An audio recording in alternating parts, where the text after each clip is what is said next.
വചനം വചനം ത്രിയേക ദൈവമം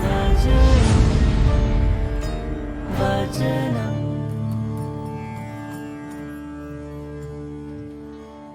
ഇന്ന് നോമ്പ് കാലത്തെ 5-ാം ഞായർ. ലാസർ ഞായറാഴ്ച എന്ന വിളിപ്പേരുമുണ്ട് ഈ ഞായറിന്.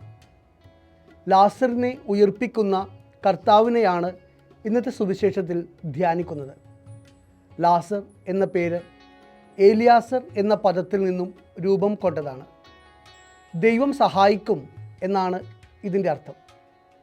നിൻ്റെ മരണത്തിൻ്റെ 4-ാം നാളിലും എല്ലാം തകർന്നു എന്ന് കരുതുന്ന നിൻ്റെ അവസ്ഥയിലും 3-ാം ദിനം ഉയർത്ത യേശുവിന് നിനക്ക് പുതുജീവൻ നൽകാനാകും എന്ന സന്ദേശം സുവിശേഷം നൽകുന്നു.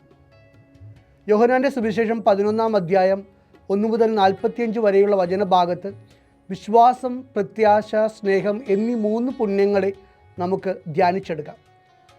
4-ാം വചനത്തിൽ ലാസർ രോഗിയാണ് എന്ന് അറിയുമ്പോൾ യേശു പറയുന്നു, ഈ രോഗം മരണത്തിൽ അവസാനിക്കാനുള്ളതല്ല. അതായത് വിശ്വാസമുണ്ട് എങ്കിൽ നിൻ്റെ രോഗാവസ്ഥയിൽ നീ തീർന്നു പോകില്ല. മരണത്തെ നോക്കി അവൻ ഉറങ്ങുകയാണ് എന്ന് പറയുവാൻ ഒരു വിശ്വാസിക്ക് മാത്രമേ സാധിക്കൂ.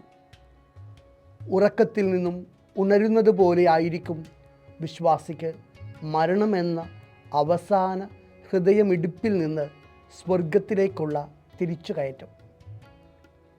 രണ്ടാമതായി, 2 ഇടങ്ങളിൽ 2 പേരും പറയുന്നു, നീ ഇവിടെ ഉണ്ടായിരുന്നുവെങ്കിൽ ഞങ്ങളുടെ സഹോദരൻ മരിക്കുകയില്ലായിരുന്നു.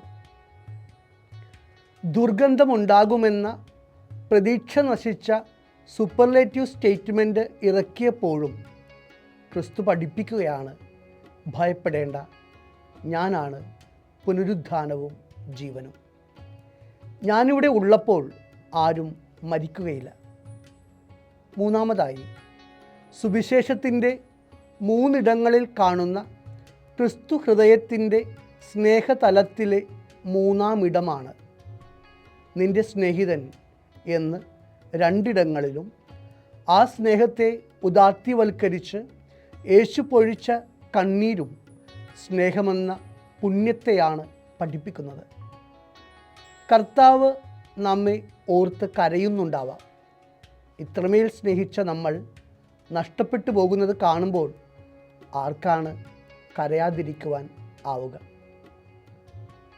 ലാസറിൻ്റെ ഭവനവുമായി ക്രിസ്തുവിന് നല്ല സ്നേഹബന്ധമുണ്ടായിരുന്നു.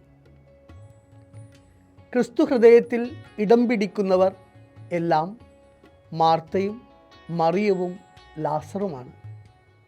മാർത്തമാരൊക്കെ ക്രിസ്തുവിനാൽ പ്രവർത്തനനിരതരും, മറിയം ധ്യാനത്തിൻ്റെയും പ്രാർത്ഥനയുടെയും പ്രതീകവും, ലാസർ ഉദ്ധാന സന്തോഷം സാക്ഷ്യപ്പെടുത്തുന്നവരുടെ പ്രതീകവുമാണ്.